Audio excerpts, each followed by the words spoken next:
A busca pelo sentido da vida é uma coisa que intriga a humanidade, acho que desde quando o homem estava no tempo das cavernas, né? Por que nós estamos aqui? Qual a finalidade de tudo isso? Por que nós existimos? Por que nós falamos, pensamos? Por que tudo isso existe ao nosso redor? Qual a finalidade? Qual o sentido da vida? Eu costumo pensar que existem duas questões que estariam relacionadas ao sentido da vida, né? Uma seriam as condições que são necessárias para manter a vida, né? Essa condição permitiria que o propósito da vida fosse realizado, né? A outra questão, que pode ser considerada a questão maior, mas depende dessa questão, é a razão pela qual a gente vive. Ou seja, qual o propósito da nossa vida? O que é que justifica a nossa existência? Então o homem precisa buscar constantemente esse sentido para se manter vivo. Porque se ele perder essa noção ou essa esperança de encontrar o sentido da vida, ele está acabado. Eu não busco o sentido da vida, eu busco um sentido para a minha vida.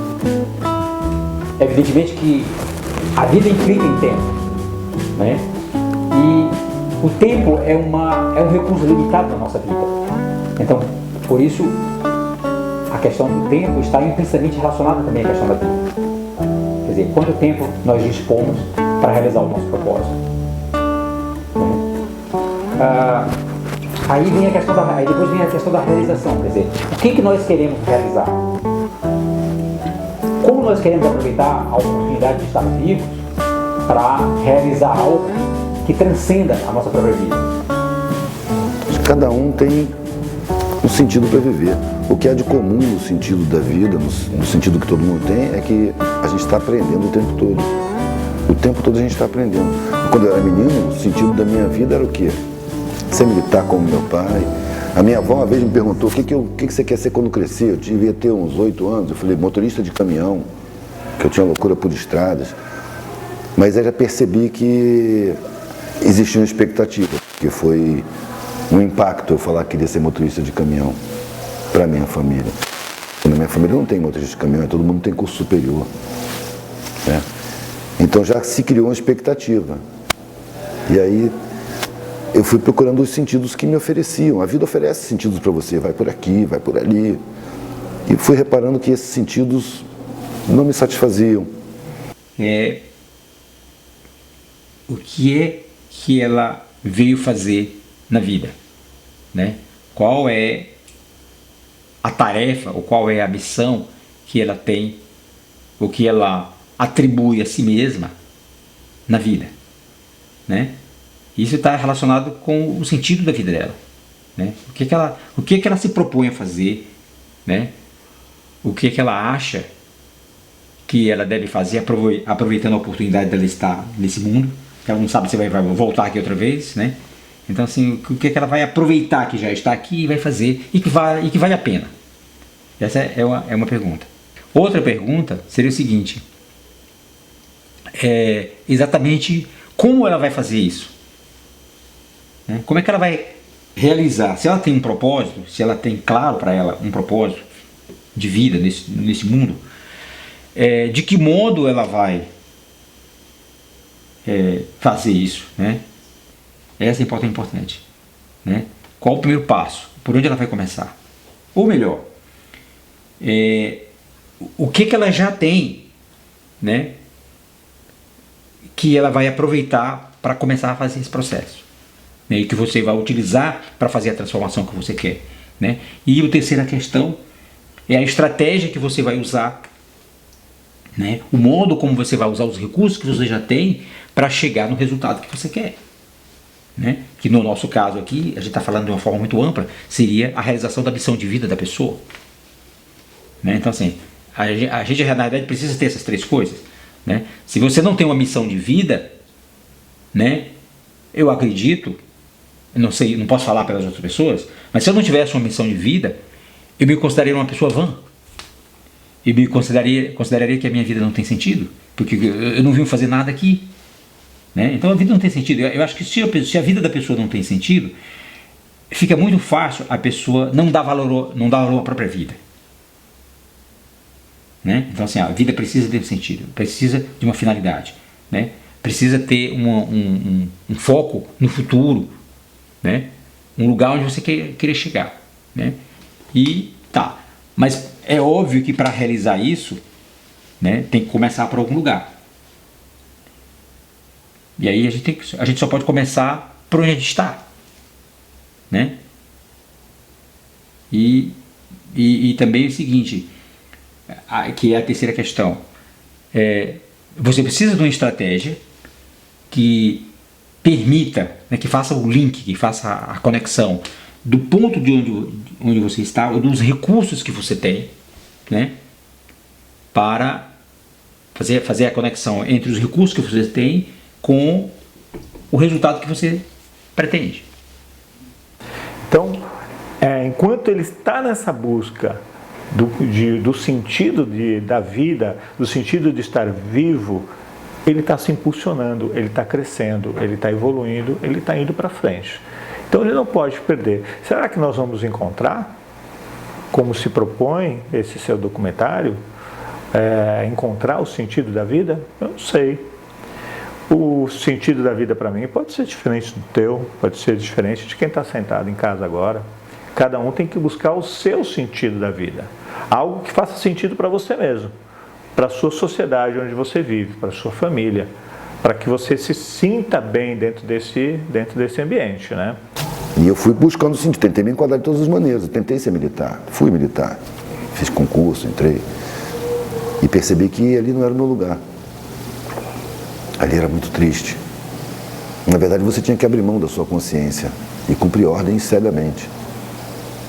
É muito difícil você questionar as ordens superiores. E se você pega a hierarquia, superior a você, o seu comandante, ele tem um superior que é um general de brigada, que tem um superior que é um general de divisão, que tem um superior que é o comandante do exército, que tem um superior que é o ministro da defesa, que tem um superior que é o presidente da república, que tem os superiores que são os financiadores de campanhas. Então, em última análise, quem comanda? Os financiadores de campanha. Donos de bancos, de mega empresas, de multinacionais. Eles fazem a política pública. Então, os sentidos iam se esboroando, iam se esfumaçando, assim. E um belo dia, eu já estava na faculdade, tentei ser militar, tentei ser bancário, fiz concurso Banco do Brasil, trabalhei lá dentro, fiquei horrorizado com aquilo lá. Você deixa de ser uma pessoa, você passa a ser um parafuso, uma porca, uma peça altamente substituível. E a sua vida fica sem significado nenhum. Além de você criar seus filhos, envelhecer, aposentar e morrer. É muito pouco para querer da vida. É o que eu dizia na época, é muito pouco para querer da vida. Eu queria alguma coisa que tivesse sentido mesmo, alguma coisa que me satisfizesse. Satisfação em viver. Esse é o segredo, busquei satisfação em viver. E as satisfações que o mundo me apresentou eram todas satisfações falsas. Era usufruto material, não era satisfação real. Satisfação está quando você percebe que sua existência é útil a várias pessoas, a coletividade. A sua presença faz bem. A sua ação, o seu trabalho cumpre uma função. Aí você tem satisfação em viver. Mas a satisfação que a publicidade apresenta, no massacre publicitário criminoso, é só satisfação de ânsias materiais, que nunca satisfazem. O cara quer um consumo material, ele vai lá, quando ele luta, quando ele consegue, já não satisfaz mais. Em pouco tempo ele está enfastiado daquilo, já precisa de uma outra satisfação material. E vai de ilusão em ilusão, até quando chega a velhice, chega. E ele começa a não ter mais tanta satisfação material assim no usufruto. E ele começa a perder funções e começa a ser obrigado a refletir na vida que ele viveu. Aí, eu acho que é o momento mais doloroso, quando você percebe que você viveu uma vida sem sentido. Que o sentido que você deu à sua vida é falso. Não satisfaz. Está ficando velho, está acabando a vida, e agora? Muitas vezes você até atropela os afetos para poder ter essas satisfações. Para você crescer, fazer uma empresa, deixa os filhos de lado. Deixa os afetos de lado. Se torna competitivo, isso é uma indução. Me apresentaram um mundo que é uma arena competitiva, onde todo mundo é inimigo de todo mundo. E eu não acreditei nisso. Eu fui atleta quando era moleque, até o exército eu fui atleta. E participei de muitas competições, ganhei muitas competições. E no decorrer dessas competições eu comecei a perceber que a tristeza do derrotado me afetava. Estragava a minha vitória. A minha alegria em ter ganhado se estragava ao ver a tristeza que minha vitória tinha causado, às vezes em mais de um. Então eu percebi que eu não gostava de competir. Não gosto de competir. E aí me apresentou uma vida onde você tem que competir. E se eu não quiser? Se eu inventar uma outra opção? Primeiro eu encontrei olhares preocupados. Você tem alguma coisa errada. Você precisa de ajuda. Mas a minha negação das propostas que me eram feitas era muito convicta. Não quero isso. Mas o que você quer? Eu não sei. Mas isso eu não quero. Não me serve. Eu não quero ser advogado. Eu entrei para direito. Fiz vestibular para direito. E eu não queria ser advogado. Eu era obrigado a fazer um curso superior pela expectativa familiar. De repente, no momento, eu me dei conta de que era a minha vida. Eu que ia viver minha vida. Estava na minha hora de decisão. Eu tinha que decidir. E eu decidi deixar aquilo lá e experimentar o que é não ter nada, o que é ser pobre. O pavor geral da classe abastada, eu fui experimentar. Porque mesmo sendo dessa classe, eu convivi muito com os pobres. Nos acampamentos, nas viagens, eu andava de carona. E eu percebi que eles não tinham medo da pobreza. E que eles viviam felizes, e rindo, e não dependiam, que a pobreza não era um fator de infelicidade. A miséria sim, mas a pobreza não. Então eu resolvi não ter nada, para tentar entender o mundo. Porque para mim o mundo não fazia nenhum sentido. Eu sentia, eu já intuía que a gente era enganado, desde pequenininho. A gente já nasce com instinto libertário. A criança experimenta tudo, ela quer testar tudo, mas ela quer testar com a iniciativa dela. E aí quando chega nos 7 anos, bota na escola. Ali ela deixa de ser um indivíduo, vai ser um no coletivo. Agora você vai fazer o que você não gosta. Todo mundo vai aprender matemática. Agora todo mundo vai aprender português. Você fica na fila, um atrás do outro. Isso é controle. Vai quebrando a individualidade. Vai tornando a figura uma peça de um coletivo. Que serve muito bem para as empresas, mas que não serve nada para as pessoas. Transforma as pessoas em autômatos. Tem até um filme a respeito disso, Educação Proibida, que compara um refeitório de uma escola de crianças, o refeitório de uma fábrica e o refeitório de uma cadeia. Bota os três assim. E o comportamento é o mesmo. A mesma fila, um atrás do outro, quebrando as individualidades. Eu digo o seguinte, uma marca profunda da sociedade que nós temos é a contradição. E a primeira contradição que existe é essa, né? A apologia ao individualismo que não respeita a individualidade. Né? Quando interessa, é dizer assim, ó, seja individualista, busque os seus interesses, né? Vá competir com seus iguais, né? Mas não diz, você é único, você tem que ser considerado como uma pessoa única, você tem que ser respeitado como uma pessoa única, você é um indivíduo, né? Você tem capacidades que são únicas. Então, quando a gente tem uma coisa que é única, a gente não joga fora. Né? Se no todo da sociedade as pessoas forem reconhecidas como únicas, então elas são preciosas, elas são insubstituíveis, então elas têm que ser tratadas, né? Elas têm que ser valorizadas no sentido de não desperdiçar a qualidade única que ela tem. Falar sobre o sentido da vida é a mesma coisa que falar sobre Deus. Como nós vamos falar sobre Deus? Porque Deus é a fonte da vida. Pelo menos assim, quase todas as tribos, religiões de todo o mundo consideram que existe um ser superior.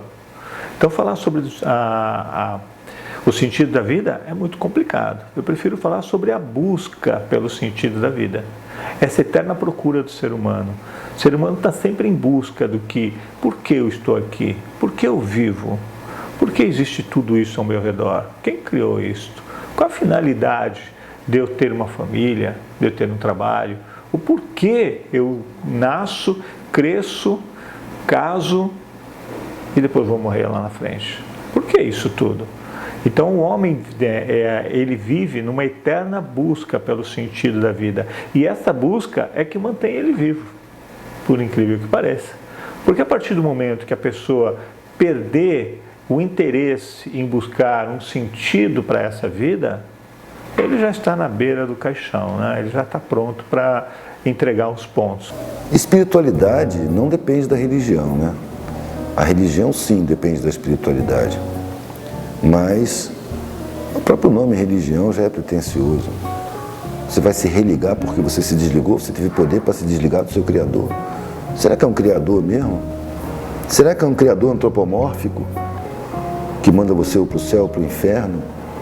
Será que ele é um ser assim, em formato de homem? É um pai? Tem gênero masculino? Eu acho que isso é uma redução. A humanidade está no pré-primário da espiritualidade, me parece. Eu exerço minha espiritualidade na minha vida material. A espiritualidade é importantíssima na vida de qualquer ser humano. Eu não estou falando, no caso, de uma religião, de uma congregação, de um credo, mas o fato de você se conectar de alguma forma com a espiritualidade, com Deus, com Jesus, com Alá, ou com aquele que você considerar aquele que você acreditar. A espiritualidade, ela está ligada ao ser humano desde os tempos dos homens das cavernas. Mesmo os índios, uma tribo no meio da Amazônia ou lá nos confins da África, você vai encontrar a espiritualidade sem nenhum ter feito contato entre si. Isso já faz parte do ser humano. Ele sabe que existe algo além dele. Ele sabe que existe um Criador ou alguém que controla tudo isso ao redor dele. E é importantíssimo que o ser humano também faça essa ligação com essa espiritualidade, seja de que forma for. Eu considero que essa ligação com a espiritualidade não precisa ser num determinado local, seguindo determinado ritual para você conseguir fazer contato. Basta você fazer por pensamentos. Por pensamento, pela oração, por uma concentração, pela meditação, você já está em contato com a espiritualidade. Isso vai te dar equilíbrio, isso vai te dar esperança. Esperança de saber que tudo que você está fazendo aqui, tem feito até agora, não está sendo em vão. Que isso vai servir para o teu progresso. E que quando você se for, quando a idade te chamar, ou alguma doença, um acidente, você vai tranquilo, porque você sabe que a vida continua para o lado de lá. Então isso é importante. Eu sinto a relação com os invisíveis, com a invisibilidade, com as dimensões, eu não sei como definir. Eu sinto que eu me relaciono. Quando eu sinto bons sentimentos, eu tenho boas relações. Quando eu sinto maus sentimentos, eu tenho más relações. A gente se comunica com a espiritualidade pela carne, pela vibração pessoal, pelo seu sentimento, pelo seu pensamento, pela sua visão de mundo, pelo seu temperamento. Você se comunica com a parte abstrata do ser, o tempo todo. Agora, eu olho a minha volta, eu estou na matéria, eu estou vivendo na matéria. Aonde que eu vou exercer minha espiritualidade? É na matéria. Eu vejo os caras fazendo louvações e rituais e tal, e depois eu vejo o cara no mercado maltratar uma pessoa, tratar com arrogância, com superioridade, com distância. Eu vejo a espiritualidade das pessoas no seu dia a dia, no seu cotidiano, não é nas louvações, nem dentro dos templos. É como é que você trata seus semelhantes? Como é que você reage diante das dificuldades, dos aborrecimentos, das perdas, dos imprevistos? Ali você vê qual é da sua espiritualidade. Não é louvando uma entidade, o Criador do Universo. Rapaz, a gente não conhece o Universo. A gente vive num planeta que pode ser considerado uma poeira cósmica, em volta de uma estrelinha anã, das menores da nossa galáxia, que tem 200 bilhões de planetas. E já contaram 200 bilhões de galáxias, todas com centenas de bilhões de estrelas. Sistemas solares com estrelas supernovas, duplas, milhares de planetas em volta. A gente está num sisteminha que tem 8 planetas. Uma estrelinha insignificante na periferia de uma galáxia das mais simples. E daqui a gente quer estar em contato com o superior do universo, determinar quem criou isso daqui, o que Deus gosta, o que Deus quer. É muita pretensão. É muita pretensão. Se a gente der atenção ao sentimento, a gente sabe o que deve fazer e o que não deve fazer. Sabe? Eu tenho prazer quando alguma pessoa é beneficiada com a atitude minha. E eu tenho um desprazer muito grande quando alguém se é prejudicado com a atitude minha. Dessa forma eu estou exercendo minha espiritualidade. Atento, como eu me comporto, qual é a minha ação dentro da coletividade. Daqui a pouco eu vou estar fora da matéria. Aí eu vou estar em contato direto com os invisíveis, com as realidades invisíveis, e aí eu vou tratar disso. Por enquanto, o que eu vejo é pessoas dispersarem para uma área imaginária e ficarem vacilando no seu dia a dia, no seu convívio cotidiano, com os mais próximos e com os mais distantes também. Eu acho que espiritualidade a gente vê no comportamento da pessoa, no temperamento, não é na religião. Religião vai religar o que com quem, cara? Uma galinha se desligou da divindade? Não, não se desligou, ela só não tem consciência. O ser humano é a mesma coisa. Então, quando ele toma consciência de que está em relação com outras realidades não físicas, ele já começa a querer explicar essa realidade não física toda. Já começa a arrumar solução. O que a religião faz? Ela concebe o inconcebível, explica o inexplicável e impõe sob ameaça. Ou você acredita ou você vai para o inferno. Deus vai te castigar. Parece criança, né? É criança. Eu acho que, de certa forma, isso é muito útil na nossa infância espiritual. Porque as pessoas que fazem o mal sem pensar duas vezes, elas recebem o recado de que o mal é castigado e que o bem é premiado. Ela vai, no mínimo, aprender a fazer o bem por interesse e evitar fazer o mal por medo do castigo. Então, vamos dizer que isso aí é o pré-primário, é o jardim da infância. Depois vem outras etapas, né? O tempo está correndo no trilho da eternidade, tem muito tempo. Eu não acho que a gente começa quando nasce e nem que termina quando morre. Quando a gente nasce, a gente entra no mundo físico. Quando a gente morre, a gente sai do mundo físico. Por isso que eu digo que contrário de morte não é vida, contrário de morte é nascimento. A morte é o momento que você sai, o nascimento é o momento que você entra. A vida é o espaço que você tem, desde a porta de entrada até a porta de saída. No primeiro momento, né, a finalidade da vida é ela se autopreservar. Assim, todo organismo, todo ser vivo, o primeiro propósito dele é ele se manter vivo. Até para que ele tenha a possibilidade de ter um propósito, de realizar um propósito que seria uma continuidade disso aí. Né? O primeiro propósito é manter a vida. Então, assim, e aí para manter a vida, como a gente já tinha falado, né, é necessário atender algumas condições, né, que vão permitir que a vida continue. Né? Mas assim, no nosso caso, que somos seres que temos pensamento, que formulamos questionamentos, né? Então a gente tem necessidade também de saber para que nós mantemos a nossa vida, né? Para que a gente, qual a razão da gente estar vivo, o que a gente pretende realizar com a vida que a gente dispõe, né? A gente vai ter um período de vida e vamos desaparecer ou vamos ser transformados em alguma outra coisa, né? Mas aí nós podemos nos perguntar o que nós vamos realizar nesse período, o que nós vamos fazer dessa oportunidade de poder usufruir da vida durante um certo tempo, né? O que vai ficar após a nossa morte, após a nossa transformação, mudança para alguma coisa, né? O que vai ficar dessa nossa existência, né? Então assim, como nós temos a possibilidade de fazer esse questionamento, né? Então assim, eu acredito que nós temos a necessidade de ter no nosso entendimento uma compreensão sobre isso.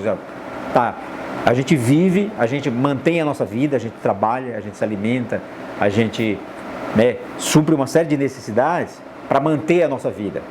Mas assim, o que é que nós fazemos na nossa vida? O que é que nós queremos realizar por esse período que nós vamos estar vivos, né? Quer dizer, de certa maneira, a gente tem que ter uma resposta para isso aí, né? E porque eu acho que isso justifica o fato de você estar lutando, você estar trabalhando, você estar buscando manter a sua vida, porque, né? Se não houver é como uma caminhada, né? Quer dizer, você está caminhando, você está usufruindo do momento, você está curtindo a paisagem, a viagem, mas você sabe que você vai estar indo em alguma direção. Você vai chegar a algum lugar, né? Dali você vai determinar outro lugar para que você vai querer ir, mas você está indo para algum lugar. Ninguém sai de um lugar e sai passeando, andando, sem preocupação de onde vai chegar, né? Até porque, como a gente sabe, a vida da gente é limitada, né? A gente tem que chegar a algum lugar e desse algum lugar ir a outro lugar, né? Então eu acredito que assim, seria uma visão mais geral, ou uma visão mais é uma visão abrangente e ao mesmo tempo prática, né, do que poderia significar a vida para a gente, né? O trabalho, ele é necessário para a sobrevivência do ser humano. Sem o trabalho, você não tem condições de ter o seu rendimento, que vai pagar suas contas e manter a sua qualidade de vida. A diferença de você ter a felicidade no trabalho está no tipo de trabalho que você faz. O que você faz é satisfatório? Você faz o que você gosta? Ou você tem um emprego onde você tem que cumprir uma função em troca de um salário? O trabalho para mim é fonte de satisfação pessoal e dinheiro também, mas tem que ter satisfação pessoal. Para mim, trabalho é isso. Então, como é que o trabalho vai deixar de ser uma tortura e vai se transformar em um prazer? Se a pessoa tiver possibilidade de escolher, né, a possibilidade de fazer aquilo que ela quer como trabalho. Eu sei quais são as minhas habilidades. Então, assim, eu quero fazer uma coisa onde eu aplique as minhas habilidades. Então, isso não vai ser um sacrifício para mim, isso não vai ser uma tortura para mim. Isso vai ser um prazer. Na realidade, isso vai ser uma condição para mim continuar ativo mental e fisicamente e preservando a minha vida. Então, esse tipo de trabalho não precisa de aposentadoria. Eu decidi na minha vida, num determinado ponto, que eu não queria mais isso para mim. Eu não queria trabalhar pelo dinheiro para ter o meu sustento. Eu queria trabalhar pelo prazer de poder trabalhar, pela felicidade de estar fazendo algo que eu gosto. Então, no momento certo, eu chutei o balde e passei a trabalhar com o que eu gosto, que são as produções cinematográficas, produções para TV, produções para cinema. Isso me satisfaz, isso me realiza. O dinheiro é uma consequência de um trabalho bem feito. Hoje eu não admito de forma alguma ter que trabalhar em algo que eu não quero, seja por que valor for. Nenhum valor vai compensar o meu desgosto, a minha insatisfação, a minha irritação de estar num lugar que eu não quero estar. Então aqui eu estou satisfeito, estou feliz, realizando um trabalho que me é satisfatório. Isso é qualidade de vida.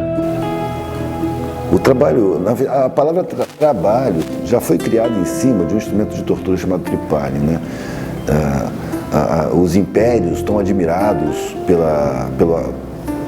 pela inteligência da sociedade, que são o Império Grego, o Império Romano, a primeira democracia, que a maioria não votava, era só pessoas ricas, só homens e ricos que podiam votar, que nunca se baseava no escravagismo. O trabalho, o conceito de trabalho naquela época era tarefa para pessoal inferior. Trabalho é uma coisa aviltante. Gente de nível não trabalha, manda trabalhar. Essa é a mentalidade. Agora aqui, eles dizem isso para a elite. Para os pobres não, para os pobres o trabalho enobrece, o trabalho dignifica. E espertamente misturou-se o conceito de trabalho e emprego. O emprego é quando você tem um patrão, o emprego é quando você tem um superior, quando você está encaixado numa hierarquia. Um trabalho é quando você produz alguma coisa. Então o emprego é uma área muito limitada do trabalho, só que ele é apresentada para a gente como a totalidade do trabalho. Todo trabalho é emprego, a não ser as exceções, os profissionais liberais, mas são exceções. Regra geral, trabalho é emprego, ou seja, trabalho é patrão. Isso interessa a quem? A elites que andam de helicóptero, a elites, a exploradores do trabalho. Do trabalho, nos dá um retorno que a gente precisa, e ele precisa estar também, para ser uma coisa, vamos dizer assim, humana. O meu trabalho tem que produzir alguma coisa que faz bem a outras pessoas, que supre a necessidade de outras pessoas. Então, aí eu fico em equilíbrio com o todo. À medida que a gente puder fazer isso, que as pessoas puderem fazer isso, aí nós estamos construindo uma sociedade ideal. Nós estamos construindo uma sociedade produtiva, né? Coerente, né? O trabalho, o suprimento das necessidades, a convivência, tudo isso passa a ser colaboração, tudo isso passa a ser produtivo. A relação de dinheiro e trabalho, ela está vinculada, ela precisa estar vinculada. Você precisa ter um trabalho para ter o teu rendimento, mas ela não pode estar presa, vinculada de forma concreta naquilo. Trabalha pelo dinheiro, ou precisa do dinheiro, trabalha. O dinheiro é uma consequência de um trabalho bem feito. Então esse é o objetivo do ser humano. Esse deve pelo menos ser o objetivo que o ser humano vai buscar. Buscar um trabalho que lhe realize profissionalmente, pessoalmente, que lhe dê satisfação. E se ele fizer isso com todo bom gosto, o dinheiro vai ser uma consequência daquele bom trabalho. E ele vai ganhar muito bem. Se ele estiver fazendo apenas pelo dinheiro, que satisfação ele vai ter? Nenhuma, só frustrações. A minha vida, ela ganhou uma paz muito grande quando eu resolvi que eu não queria vencer na vida. Eu queria viver. Não queria ser melhor do que ninguém. Se eu sou melhor do que você em alguma coisa, você vai ser melhor do que em alguma outra coisa. Ninguém é absolutamente superior a ninguém. A gente tem coisas melhores e coisas piores. Atitudes, sim, podem ser melhores ou piores. Ideias podem ser melhores ou piores. Mas pessoas, não existe essa superioridade que foi criada. O sentido se fez por si, é isso que eu estava falando mesmo. Eu vendo as coisas, eu comecei a formar opiniões. E comecei a sentir necessidade de colocar essas opiniões no meu trabalho. E comecei a fazer brochinhos gravados em relevo no metal. Já passando do brinquinho, pulseira e colar, para os brochinhos. E botando pensamentos, desenhos, símbolos, dizendo o que eu pensava. De pouquinho em pouquinho, começou aos poucos. Bem primitivamente, com ácido nítrico, eu soldava com antena, soprando uma vela, fazia chama do maçarico, soprando uma antena de rádio. Soprava e ia com alicate, botava a solda, derretia a solda soprando, cara, era bem tosco mesmo. Mas eu comecei a ter prazer em colocar o que eu pensava no painel, para vender. E foi crescendo aquilo, até que no meu painel, nos meus painéis só tinha brochinhos, dizendo. Era raro ter um brinquinho ou outro que eu fazia muito de vez em quando, um colar. O mais que eu tinha era broches. E sempre ideológicos, sempre não doutrinários, mas questionando a realidade, propondo ideias novas, trazendo frases de gente grande por aí, Barão de Tararé, o Gandhi, Raul Seixas, Bob Marley, tanta gente. E comecei a ver que isso fazia as pessoas refletirem e que isso, além de tudo, me colocava em contato com pessoas reflexivas. Então a troca se intensificou, comecei a aprender mais, a desenvolver mais e comecei a ver pessoas me agradecendo. Pô, muito bom o seu trabalho, cara, obrigado por ter aparecido, chamar outras pessoas, não outra vez que eu estou passando com os painéis, chega aí, ó, esse cara que eu estava falando com você, pá, senta aí, deixa eu ver aqui, já, tá como? Aí eu comecei a me sentir útil, comecei a ver que o meu trabalho tinha sentido, que minha vida estava tendo sentido, que eu estava realmente causando reflexões, que foi uma proposta que eu fiz quando eu tinha 19 anos, quando eu peguei a estrada. Vou dedicar minha vida a questionar essa sociedade, a refletir a vida, os valores. Eu vou causar pensamento, é o que eu quero, causar reflexão. Mas de repente eu percebi que já que eu não podia fazer grandes coisas, eu podia fazer um monte de coisinhas. E era o que eu estava fazendo. Começou com os brochinhos, agora são desenhos, quadros, escritos. Estou botando para fora o que eu preciso botar. E esse é o sentido da minha vida. Sem querer mudar o mundo, mas percebendo que o mundo está em mudança constante. Que é uma ilusão essa história de que nada muda. Está tudo mudando o tempo todo. Só que eu resolvi que eu quero escolher como participar dessa mudança. A mudança é permanente. Eu quero participar da maneira que eu escolher. E não, como eu disse antes, da maneira que me foi imposta, da maneira que me foi condicionada, que me foi induzida. Não, eu quero escolher.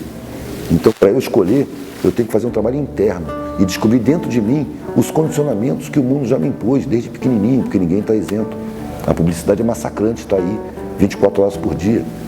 Os caras trabalham com psicologia do inconsciente, botam lá dentro da gente valores. onde você começa a considerar muito mais o que os outros estão vendo de você do que o que você é. Você começa a se preocupar mais com a sua forma do que com o seu conteúdo.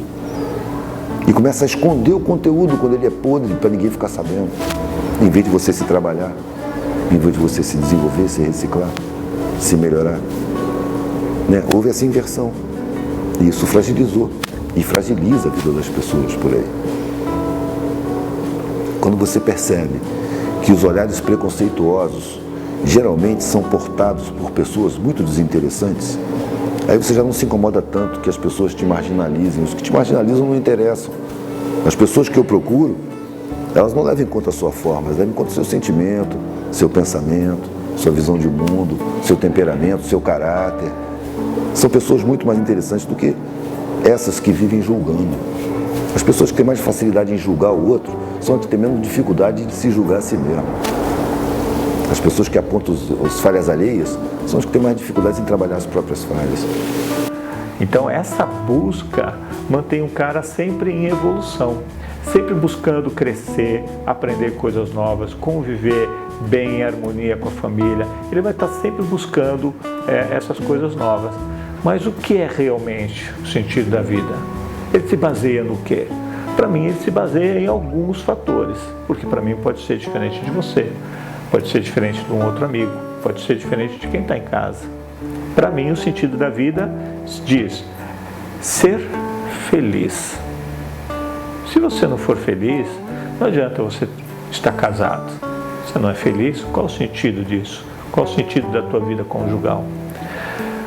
Você ser feliz no trabalho, fazer um trabalho que te realiza, que te satisfaz. Se você não é feliz no trabalho, qual o sentido de você trabalhar? Trabalhar só pelo dinheiro? Você viver numa sociedade em que você participa e é aceito